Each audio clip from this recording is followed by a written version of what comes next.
Hey everybody, Tyler Cruz here, also known as Always Dizzy. I am back with my round 3 game report from the 2025 New Year's Open. So as a quick reminder, I lost a heartbreaking game in round 1 where I was as winning could be against a nearly 2200 over the board player that I let fall through my fingers. And then round 2, I also lost. And so, yeah, this was the third round of the first day of the event. And I was hoping to get on the board, so to speak. Make up for those 2 losses. So my opponent was, and excuse me to my opponent if I mispronounce his name, but it was Barath Subramanian Suresh, who I hadn't seen or heard of before, which is not surprising because he's pretty young. I think, well, actually, I've got some notes here that I'll read. So he's rated 1755, and he was one of the smallest kids at the event, which is saying something. I think, okay, yeah, I wrote my notes saying I thought he was maybe like 8 or 9, but a FIDE lookup shows that he's 10 years old. And so what's amazing is that 1 year ago, he was rated 1,000. So he gained 750 points in 1 year. Yeah, so he was rated exactly 1,014 a year ago. Yeah, insane. I mean, come on, that's absolutely insane. So after the event, he was rated 1791. So yeah, essentially he gained 800 points in a year. Ridiculous. And I'm saying it now, okay? I'm going to go on the record that I'm pretty sure this is going to be one of those kids that's going to jump to 2100 to 2200 within like 2 or 3 years from now. Yeah, mark my words on that, okay? So you heard it here first. I am predicting this kid's going to be 2100 to 2200, yeah, in a couple years from now. Okay, so let's dive into the game. So I was black and my opponent played e4, c5, knight f3, played d6, my usual, nothing fancy here. He played d4. I took on d4, he recaptured with the knight, knight f6, and he played knight c3. I played a6. So here we have the Najdorf variation of the Sicilian. And here white can play literally almost any legal move. Like white can play almost anything. There's probably like 14 different moves that white can play that are all fine to play. He played bishop e3, which is the English variation and the most popular. I'm very comfortable with both sides here. The Sicilian is one of my better openings. And I played e5, taking out his knight. He played knight b3. This is all mainline stuff. Bishop e7 and f3. So here we are in move 8. My opponent is 10 years old, very small. And we're both just whipping out the moves, okay? So I've got my, I don't want to spoil it, but I've got my score sheet here, and I've got my times written on it. So here, yeah, neither of us had spent any time yet, just instant moves and writing them down. Yeah, so I played bishop e6. We're still following mainline theory here. He played queen d2. I castled. I'm not really talking about these moves. If you guys don't know this opening, if you don't play the Sicilian or the Najdorf, this is just all mainline stuff. So this is still mainline, move 10, or is it move 9 here now? Now move 10. He castled queenside. Knight bd7. G4. And at this point, I'm kind of starting to wonder. I'm like, he's he's 10. I know kids love theory, but I mean, he's 10 years old. Come on. This is still theory. And I played b5. So we finished 11 moves of mainline theory. This doesn't even get into the nitty gritty. Like, this is still just the beginning of theory land for the Najdorf. And all standard fare. And then on the next move here, my opponent thought for a couple minutes before making his next move. And so I thought, okay, finally he's out of theory. Well, I wasn't sure if he was out of book yet, but he was, I mean, the fact that he didn't immediately make his move made me think, yeah, it was not firm in his memory here. So that made me feel better that he didn't, because it's always kind of scary when your opponent just plays a move instantly. That's never a good feeling. Never a good feeling. And he played g5, which is the mainline continuation. I played b4, still mainline. This is how you play in these English lines of the Sicilian. White will attack on the queen side, black will attack on the king side, and go for each other's throats because the opposite side castling, and it's like a race. He played knight e2, which again, mainline. Played knight e8, and he played f4. And then so this is mainline, and he played these last sequence of moves quickly too. So I think he just needed a couple minutes before to kind of remind himself of things. And when he played f4, which again, we're just whipping out the moves here, that really made me a little nervous because he's 10 years old. So if I was playing someone that's like 15 years old or like 20 years old or 30 or 40 years old, the fact that they would play, theory doesn't really bother me, but the fact that he's 10 and he knows this is not a good sign. It's not a good sign for me. So this is, 14 moves of theory. And again, we're only in the very beginning of Theoryland, but it was scary. I'm just repeating myself here, but we're getting pretty deep, right? We're move 14 here. I played a5, and then he played king b1. So here we are on move 15, and so this is now not the main line, but it is a perfectly playable variation. So this is a sideline that isn't very popular, and while it's not optimal for white, it's totally okay.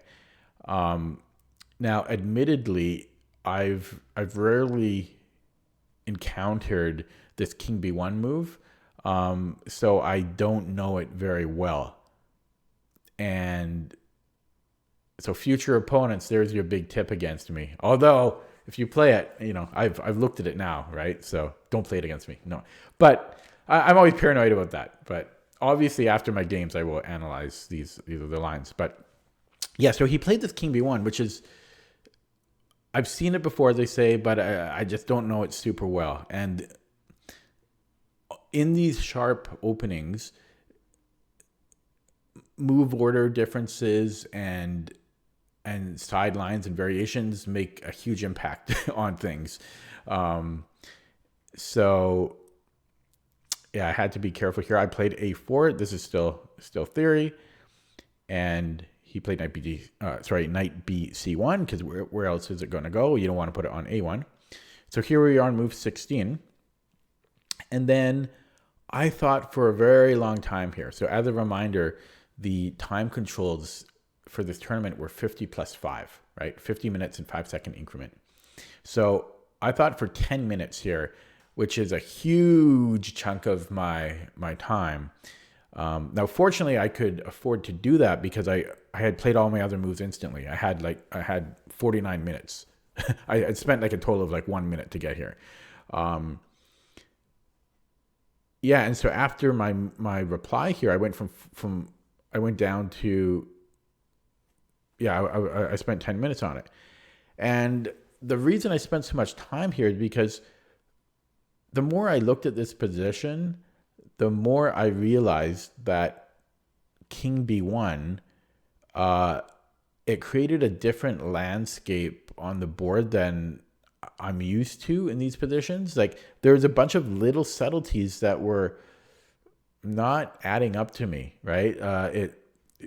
So I was really trying to understand the differences, and yeah, and white posed some different threats than white normally has here.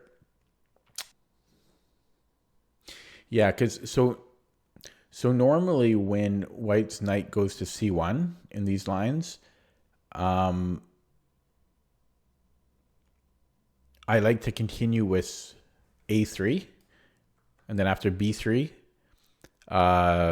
could be queen c7 or rook c8, but essentially just kind of creating this little enclosure around white's king, and this c3 square gets pretty weak for white.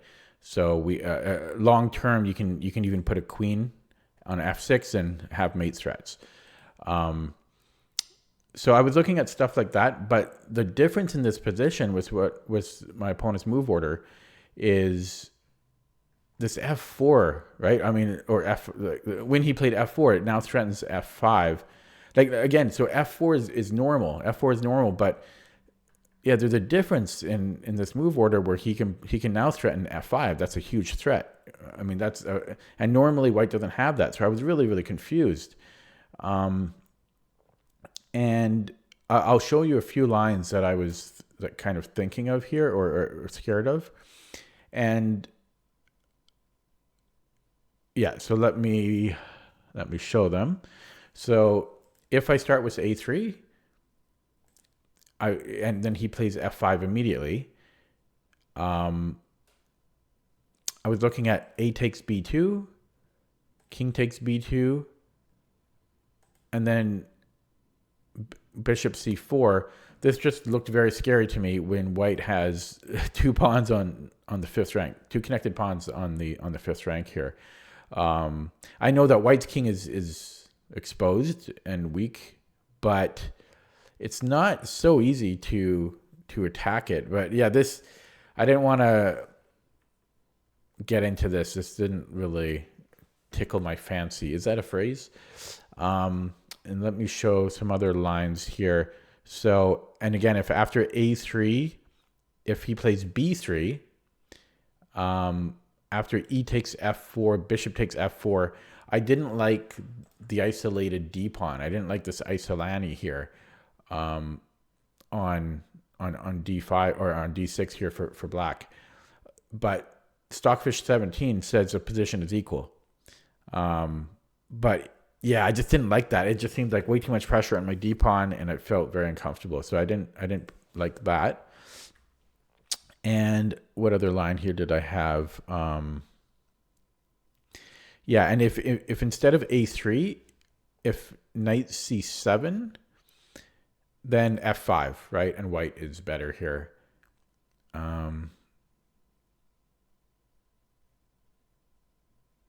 Yeah, so those were like ideas that I was looking at. Essentially, this f5 move, which white normally doesn't have, really freaked me out. And so the best move here, well, no, sorry, not the best move. Black actually has a lot of ways to play, but Vishy Anand played. He had this before in the 2006 Olympiad as black, and he played e takes f4. So obviously I had considered that, but again, I just didn't like this d6 pawn. I just didn't like it, but that's the best way to play. The f pawn is just too strong here. So in the game, I didn't want him to play f5.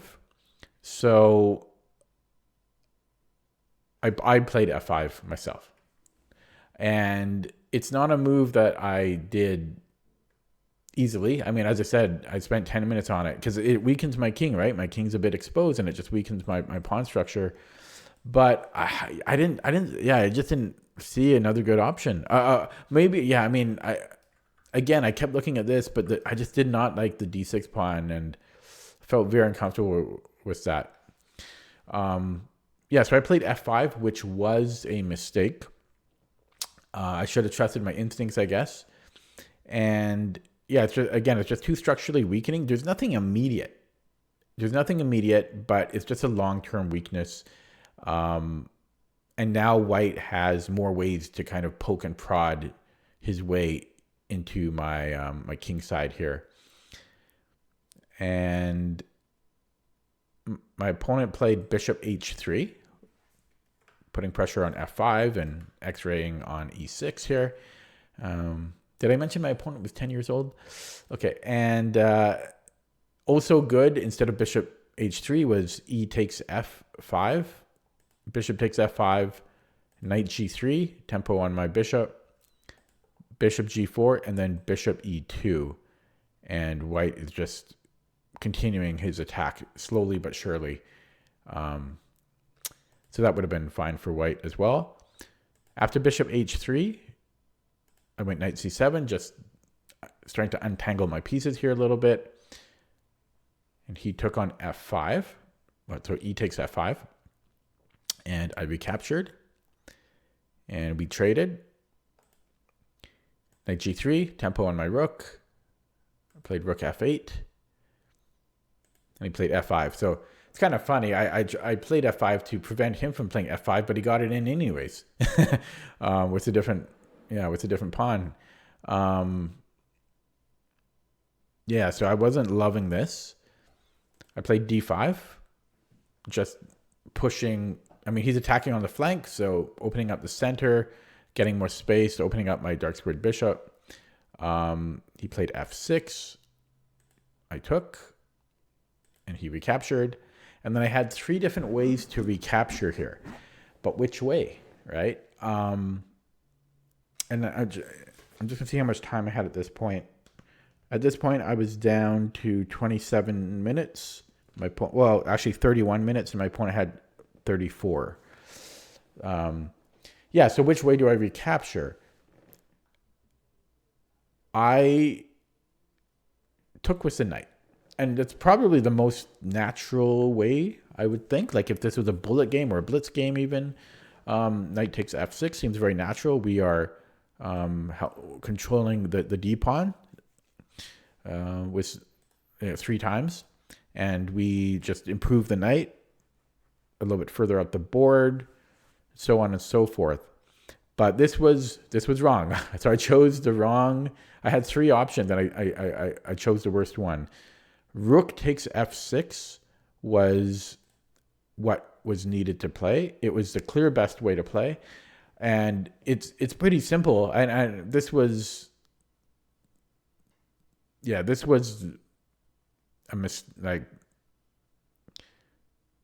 pivotal mistake I made in the game,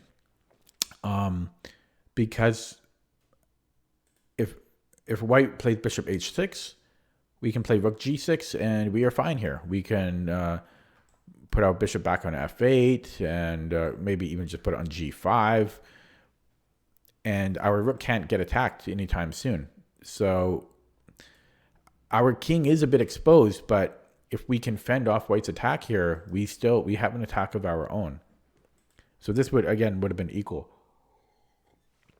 Now, if I had taken with the bishop instead, so bishop takes f6. If bishop takes f6, this wouldn't have been good either, because bishop h6 again, bishop g7, which is a blunder. There were better alternatives here, but this would have been the most natural. White then has rook hg1, king h8 getting off of that file. Bishop takes g7, king takes g7, knight h5 check, king h8, queen h6, rook at f7 defending against mate on g7, and then white has rook g7, and it's game over, right? Because we're getting mated, or we have to like sacrifice a queen or something.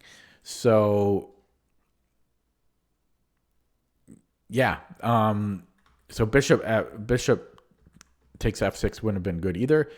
And yeah, for the same reason, knight takes f6 was a mistake, because of what my opponent played, bishop h6. And I just had not seen bishop h6. What can I say? It's a very obvious threat, but I just did not see it. And it caught me by surprise. And I realized at this point that I was probably going to lose the game because that is just too strong of a move. And my rook is very awkward now. And here I thought for 6 minutes, trying to find something, anything, because I knew that, the tides have turned here. And ultimately, I decided to counterattack, because if I don't, I'm just going to get whittled down to nothing. So I thought I had to kind of take the risk of counterattacking, and hoping that I might scare him or distract him. And so it turns out that that rook f7 here, and giving away the pawn. And what I'm talking about is white's threat here, if you're wondering, is queen g5 check, king h8, and then queen takes e5. Right? And then I'm losing a pawn. My king is still exposed, and white can just bring the rooks in, the knight, and it's not good. So that's why I was desperate here. But again, the computer said that the best way forward here for black was rook f7, queen g5, king h8, and then if white now takes on e5, it would be a blunder because of bishop d6. And then after queen g5, the computer says this is equal. And that's so hard to assess. So, I mean, did this look equal to you? This was black's best way to play, but I guess I don't know. That is a hard position to want to get as black. And also, if we go back a couple moves, white's best response here, instead of taking on e5, was knight d3, and then white is winning here. But that was black's best chance, was rook f7. I never should have allowed bishop h6 to begin with. So again, instead of knight f6 here, I had to play rook takes f6.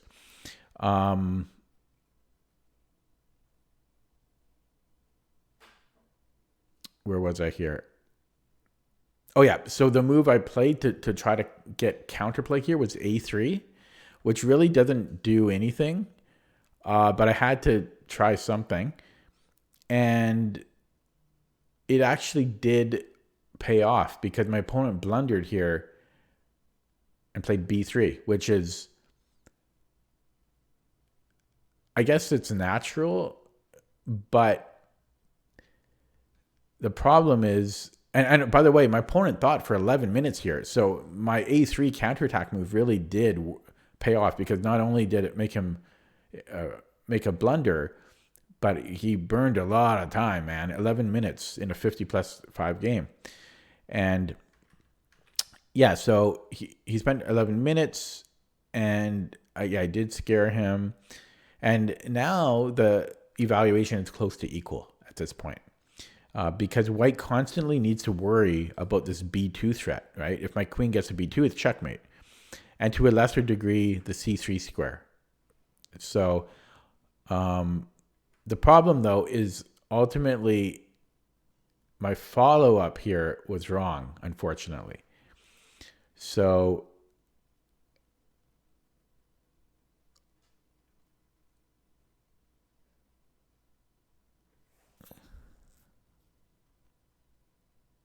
I didn't say what was better than b3, but I think he just needs to ignore it. I think just queen g5. I think just queen g5, king h8, and he takes the pawn, right? Yeah, I think that's probably best. So he didn't need to worry about it.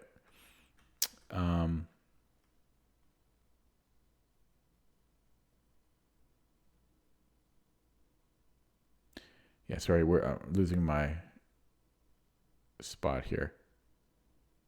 Oh yeah, so then after b3, I played rook e8. which was the blunder. This was the wrong way to follow up. So better options were rook f7, and then if queen g5, king h8, this is similar to what we had before. Queen takes e5, bishop d6, queen f5, and then knight b5, and black is a little bit better here.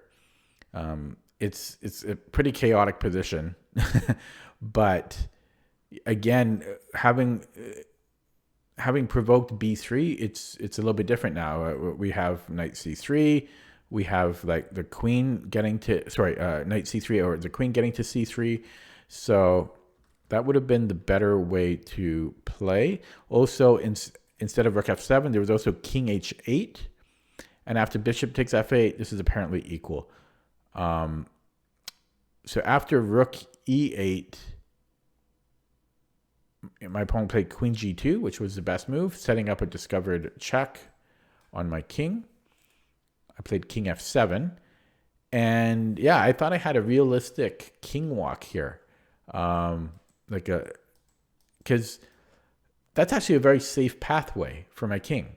White doesn't, because it's actually pretty well defended. My knights defend d5, so I can walk behind the pawn. He's not attacking my e5 pawn, so I thought there was a small chance I might survive here. He played rook hf1, king e6, running away, queen h3 check, king d6. So run, king, run. Knight f5 check, chasing me down like the T1000. King c6, knight takes e7, queen takes e7, and he played the only winning move here, which was bishop g5.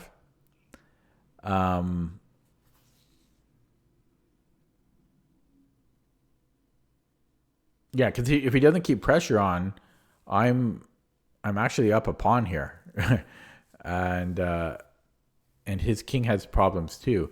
So yeah, bishop g5 was critical, and he found it. I played queen d7, and this was a little inaccuracy, but yeah, I was trying to get a little tricky here. So hope springs eternal. There's two ways for white to go wrong here, so I thought it was worth the try. The best move was rook f8, according to the computer,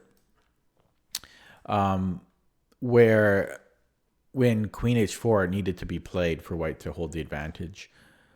So after queen d7,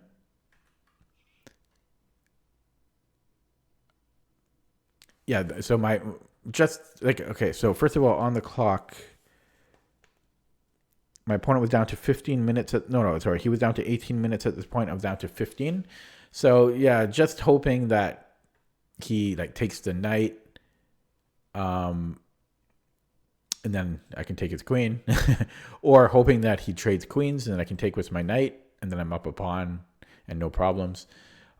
So yeah, went for that, and then he played rook takes f6 check. I played knight e6. Hang on a second. I want to go back here again. So again, instead of queen d7, yeah, it wanted me to defend. Yeah, that's kind of weird why I didn't do that, because I'm just dropping a piece.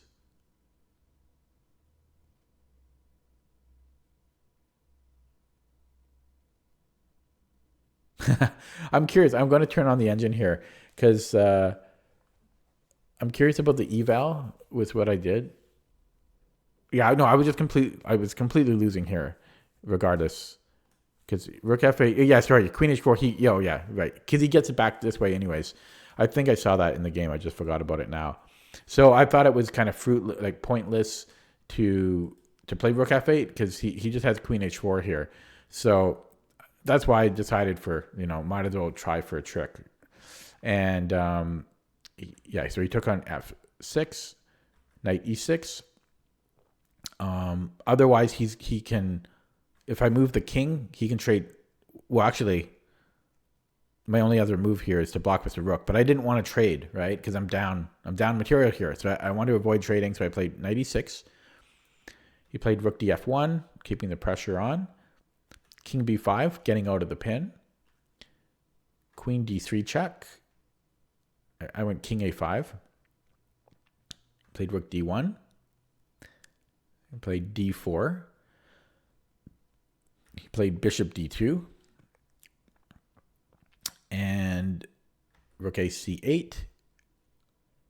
Rook e1. And then I played knight c5. And this was a mistake, but I was completely losing here anyways. I missed what white had, and also I might as well show you because it's what happened in the game. So I saw that he had bishop b4 here, but I thought it didn't work. So I took, and then after queen c4, I thought I can just move the king back. But after king e5, I just simply forgot about b4 here. So b4. And so having missed b4, like this is resigns territory. But I thought since he got this far, and since I was going to be dead in a few moves, I would let him checkmate me. Normally, I never do this because it's kind of insulting, but like to my opponent, and it just wastes time. But since my opponent was just 10 years old, I thought he might like to actually deliver a checkmate. So I let him do it. I went king a4, bishop takes c5, king a5, and then he has a couple different ways to do it, but he chose knight b3, checkmate. So yeah, well played, kid, well played. If you're curious, he had a 17 average center pawn loss for the game, and his only blunder during the game was b3 when I played a3. And he had just 3 inaccuracies for the whole game. So after this loss, this put me at 3 losses in a row. So I was 0-3 at this point. This was all in the same day. So the first the first day I lost all my games, and yeah, not a great start to the tournament.